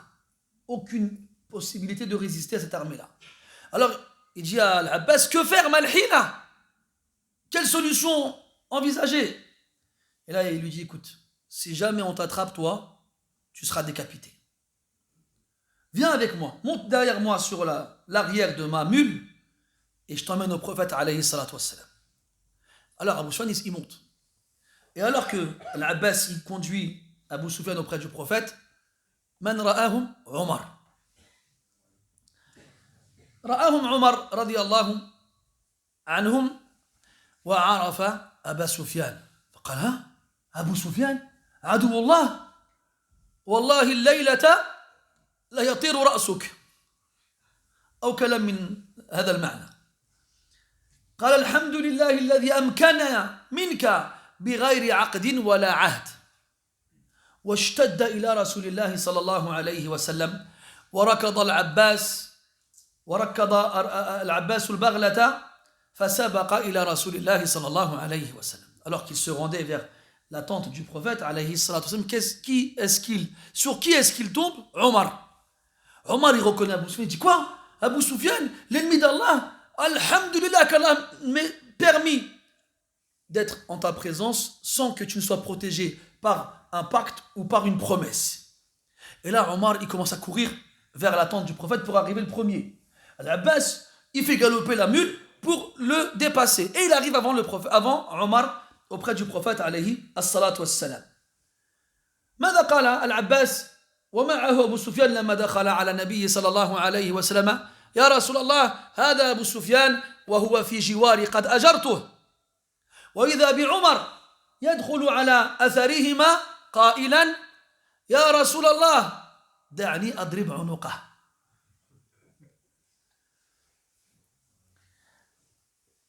فلما دخل عمر أخبره العباس أن سفيان في جواره فأخذ عمر النبي صلى الله عليه وسلم وجعل يلح عليه والرسول ساكت لم يقل شيئا إلى الآن يلح عليه ويستأذن في ضرب عنق أبي سفيان ويكثر عليه. بعد قليل بعد أن ظل النبي صلى الله عليه وسلم ساكتا قال للعباس خذه معك خذ أبا سفيان معك وأتني به غدا صباحا. Alors Al-Abbas il rentre en premier dans la tente du prophète sallallahu alayhi wa sallam et avec lui Abu Sufyan et il demande au prophète, il l'informe qu'il a mis Abu Sufyan sous sa protection. Al-Abbas c'est l'oncle du prophète et c'est maintenant un musulman et ceux qui rentrent dans la protection des musulmans on leur accorde la protection, comme on le verra après avec Hani radiyallahu anha. Et à ce moment-là, Omar il rentre. Et il dit au prophète, Ya Rasulallah, laisse-moi exécuter cet homme-là, Abu Sufyan. Et là, l'Abbas, il regarde Omar, il dit, non, ça y est, il est sous ma protection. Mais l'Abbas, Omar, il fait comme s'il n'avait pas entendu. Et alors le prophète, il lui dit, Ya Rasulallah, laisse-moi l'exécuter. Et il insiste, il insiste, il insiste, et il répète, il répète, il répète. Le prophète, il dit rien à tout ça. Il ne répond pas. Alors, un peu après, le prophète, sallallahu alayhi wa sallam, il a dit à l'Abbas, prends-le avec toi, qu'il passe la nuit chez toi, et ramène-le demain matin. فلما طلع الفجر جاء العباس بأبي سفيان إلى النبي صلى الله عليه وسلم فقال له النبي صلى الله عليه وسلم ويحك يا أبا سفيان أما آن لك أن تشهد أن لا إله إلا الله فقال أبو سفيان ما أحلمك وما أكرمك وما أوصلك والله لو كان معه إله آخر لو كان معه غيره أو غيره لأغنى عني شيئا بعد ولكن لم تغني هذه الآلهة لم تغنيني شيئا ثم قال له النبي صلى الله عليه وسلم ويحك يا أبا سفيان أما آن لك أن تشهد أني رسول الله فقال أبو سفيان أما هذه فلم يزل في النفس منها شيء فقال له العباس ويحك أتقول هذا الكلام أسلم قبل أن تضرب عنقك فأسلم سفيان وشهد شهادة الحق وكان هذا اليوم يوم دخول أبي سفيان الإسلام. Le lendemain matin, Al-Abbas il revient comme le prophète lui a dit avec Abu Sufyan. Il rentre auprès du prophète sallallahu alayhi wa sallam et là le prophète regarde Abu Sufyan et dit Wayhak. Wayhak il le traduit par malheur à toi. En vrai Wayhak si vous voulez c'est un mot qu'on va employer pour faire comprendre à la personne en face que c'est quelque chose d'important. Wayha et Wayla c'est pas pareil. Ils disent Wayl c'est dans les choses mauvaises et Wayh c'est dans les bonnes. Wayhak. C'est comme nous quand on dirait par exemple imagine on te propose une bonne affaire, je prends un téléphone à un prix défiant toute concurrence, toi t'es là, je sais pas, je pense que tu hésites, t'es fou quoi, prends-le, on va dire t'es fou, wayhak. Ala kulli hal, wayhak ya Aba Sufyan, le temps n'est-il pas venu pour toi que tu témoignes qu'il n'y a pas d'autres divinités dignes d'être adorées en dehors d'Allah? Et là, Abu Sufyan regarde le prophète et dit Wallahi, ma akramak, qu'est-ce que tu es noble, wa ma ahlamak, qu'est-ce que tu es indulgent, wa ma awsalak, et qu'est-ce que tu préserves les liens de parenté. Wallahi, s'il y avait un autre Dieu avec lui, avec Allah subhanahu wa ta'ala, il nous aurait été utile depuis longtemps. Mais jusqu'à présent, ils ne nous ont rien fait. C'est-à-dire qu'il n'y en a pas en fait. Alors le prophète, il le regarde et lui dit Wayhaka ya Aba Sufyan. Le temps n'est-il pas venu pour que tu attestes que je suis le messager d'Allah? Et là, Abu Sufyan, il fait par contre, celle-là, j'ai encore quelque chose dans la poitrine vis-à-vis d'elle. Et là, l'Abbas, il dit quoi? Il dit rentre dans l'islam avant que ta tête, elle ne s'envole. Et là, Abu Sufyan, il prononce la shahada. Et il rentre dans l'islam. Il rentre dans l'islam et donc devient musulman. بعد ذلك قال العباس رضي الله عنه للنبي صلى الله عليه وسلم يا رسول الله إن أبا سفيان رجل يحب الفخر فأعطه شيئا منه فقال النبي صلى الله عليه وسلم نعم عد إلى قومك وأخبرهم أن من دخل بيت أبي سفيان فهو آمن ومن دخل بيته وأغلق بابه دونه فهو آمن ومن دخل المسجد الحرام فهو آمن. فعاد أبو سفيان إلى مكة وجمع قريش وقال لهم يا معشر قريش لقد جاءكم ما لا قبل لكم به ما لا طاقة لكم على دفعه هذا محمد وجيشه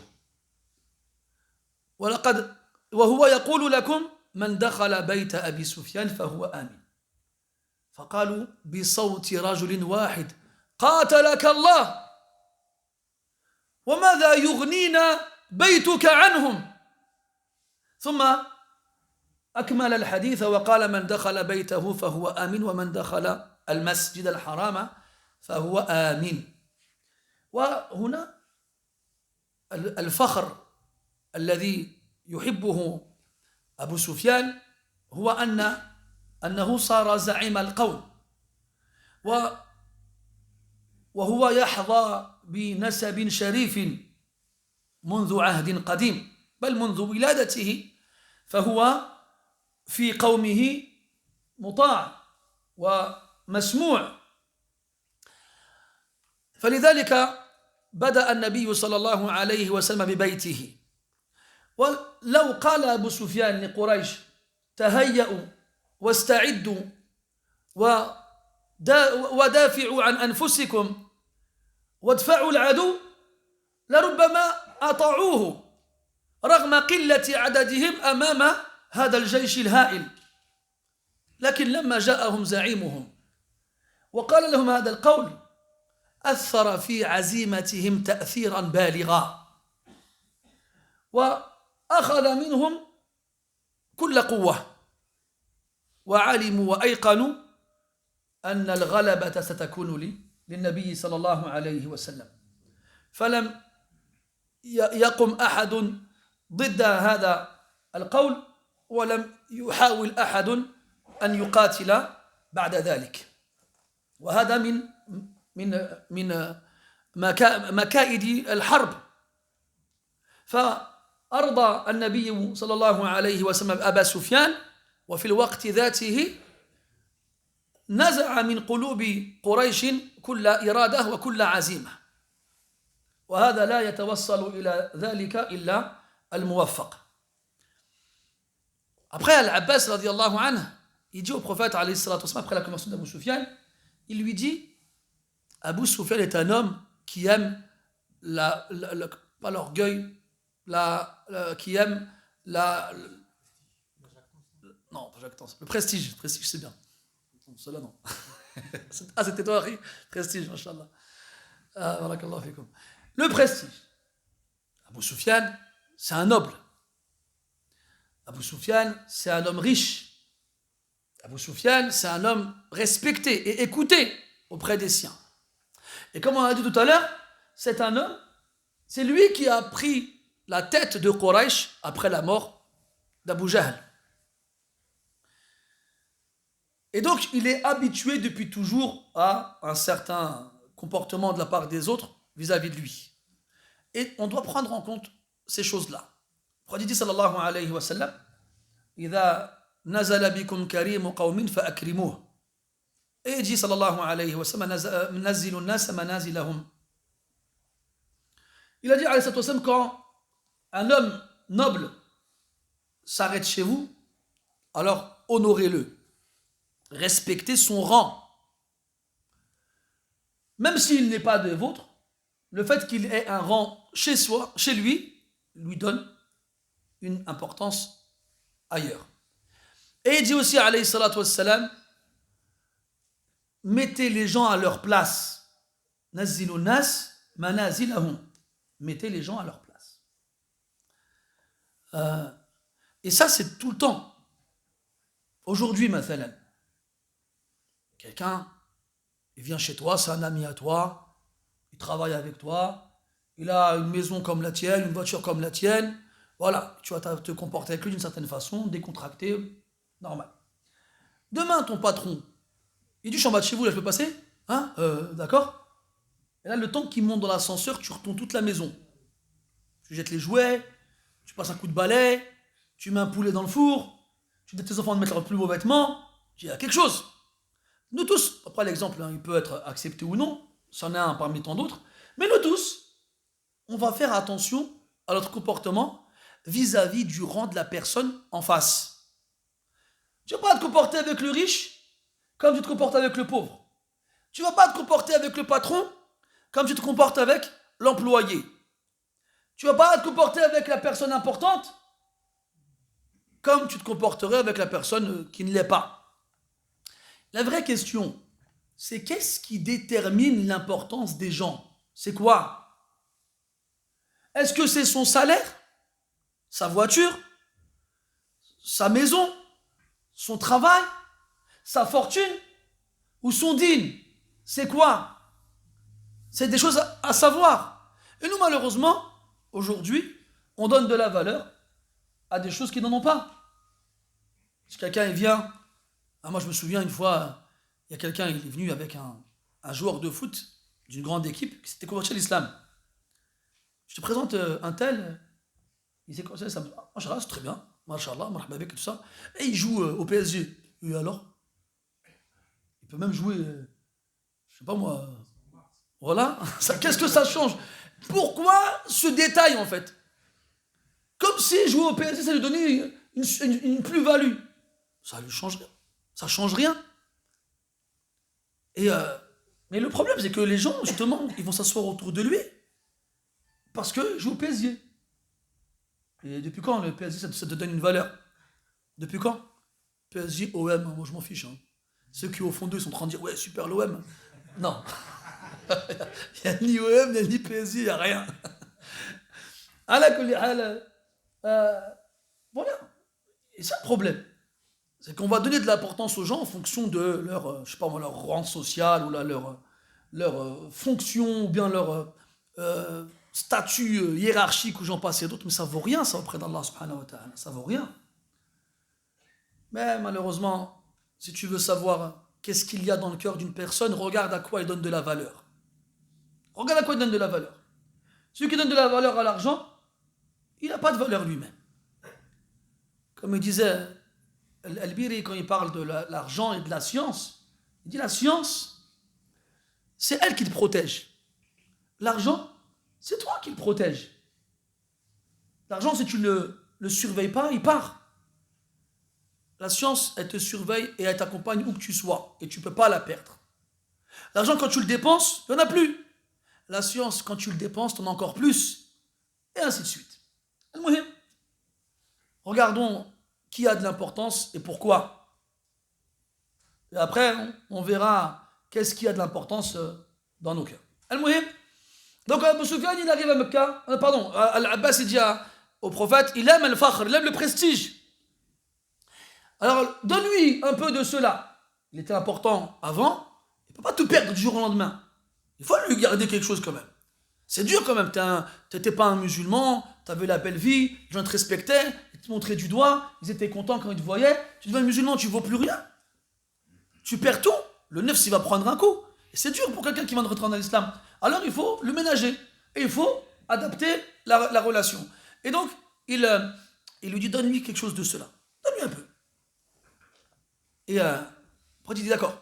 Il dit, retourne à Mecca et dis-leur que celui qui rentre chez toi, il sera en sécurité. Et celui qui rentre chez lui, il sera en sécurité. Et celui qui va dans la mosquée sacrée, il sera en sécurité. Alors Abu Sufyan, radiyallahu anhu, il va à Mecca. Il rentre là-bas. Et les gens, ils attendent son retour. Ils ne savent pas ce qui se passe encore. Alors, il les réunit, il les appelle, il se positionne autour de lui et il leur dit, Ya ma'ashara Quraysh, il y a une armée à l'extérieur prête à vous attaquer contre laquelle vous ne pouvez rien faire. Vous ne pouvez rien faire, aucune résistance possible, aucun moyen de les repousser. Il s'agit de Mohammed et de son armée. Et il m'a dit de vous dire que celui qui se réfugie chez moi, il sera en sécurité.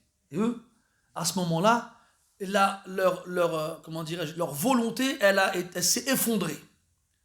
Et ils se sont énervés contre Abu Sufyan en lui disant, il lui dit, Qatalakallah, qu'Allah te combatte, il te maudisse. T'as rien de train de nous dire que ça? T'es notre chef. Nous, tu nous aurais dit, préparez-vous, habillez-vous, on va combattre, on va se défendre, même si on meurt tous, au moins, ils ne nous auront pas sans qu'on réagisse. Toi, tu nous dis quoi? Rentrez chez moi. Et qu'est-ce que ta maison elle va nous faire, ta maison à toi? Puis, il leur dit, et celui qui rentre chez lui, il sera en sécurité. Et celui qui va dans la mosquée sacrée, il sera en sécurité. Et en fait, le prophète ici, il a fait une pierre de courage, il a satisfait l'ego d'Abou Soufiane, en lui donnant ce qu'il aime, c'est le fakhr, le prestige, c'est-à-dire en appelant les gens à venir chez lui, comme quoi, chez lui, c'est une source de protection. Donc il garde une prestance, il garde une importance auprès des siens, même s'il est devenu musulman.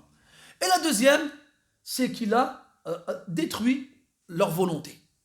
Quraysh, c'est des Arabes, en plus ils sont attachés à leur réputation, ils peuvent pas accepter que les Arabes disent Quraysh se sont laissés faire sans combattre, et que même s'ils étaient prêts ils savaient très bien qu'ils ne pouvaient rien faire contre l'armée du prophète, alors ils auraient quand même été jusqu'au bout, quitte à tous mourir. Mais là, en leur disant celui qui rentre chez moi, il est en sécurité, en gros, il n'y a rien à faire, quoi. Déjà, l'armée qui est sur le point de vous attaquer, personne ne peut leur résister, et en plus de ça, rentrez chez vous, fermez vos portes, et vous n'arrivera rien. On est en train de leur dire qu'il y a une armée qui va vous attaquer, vous ne pouvez rien faire contre eux, et que vous n'allez même pas pouvoir vous défendre. Et heureusement pour vous, en rentrant chez vous, il ne vous arrivera rien. Donc en agissant ainsi, en fait, il a anéanti la moindre trace de volonté de vouloir résister ou de vouloir s'opposer au prophète alayhi as-salatu was-salam. Et pour finir, le prophète il a demandé à Abu Sufyan avec l'Abbas de se mettre dans un endroit pour qu'il voie les kataïb, les escadrons de l'armée qui étaient formés en fonction des tribus des Arabes qui étaient avec le prophète alayhi was-salam. Et là Abu Sufyan il est là comme ça debout et il les voit passer les uns après les autres. Un escadron, deux, il demande à l'Abbas c'est qui eux, il les connaît même pas.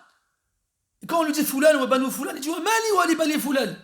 C'est qui eux? C'est un tel. Je dis mais qu'est-ce que j'ai à voir avec eux? Pourquoi ils sont là aujourd'hui eux? Lui, c'est pas que tous ces gens-là sont rentrés dans l'islam depuis ce moment-là. Puis à un moment, il y a la katiba de l'Ansar avec Saad ibn Ubada qui porte l'étendard. Et quand il voit Abu Sufyan, il lui dit Abu Sufyan, hada al-yawm yawmul malhama. Il dit Abu Sufyan, aujourd'hui, c'est le jour de la grande guerre. Tustahallu fiha al-Kaaba. Aujourd'hui, on va comment dirais-je, rentrer à la Mecque et la considérer licite alors qu'à la base elle est interdite, elle est sacrée. وللحديث بقية نؤجله إلى الدرس المقبل إن شاء الله تعالى. نسأل الله سبحانه وتعالى أن يوفقنا لكل خير وأن يعلمنا ما ينفعنا وينفعنا بما علمنا. ربنا لا تزغ قلوبنا بعد إذ هديتنا وهب لنا من لدنك رحمة إنك أنت الوهاب يا مقلب القلوب ثبت قلوبنا على دينك. سبحانك اللهم وبحمدك أشهد أن لا إله إلا أنت نستغفرك ونتوب إليك. صلى الله على نبينا محمد وعلى آله وأصحابه أجمعين والحمد لله رب العالمين وبارك الله فيكم.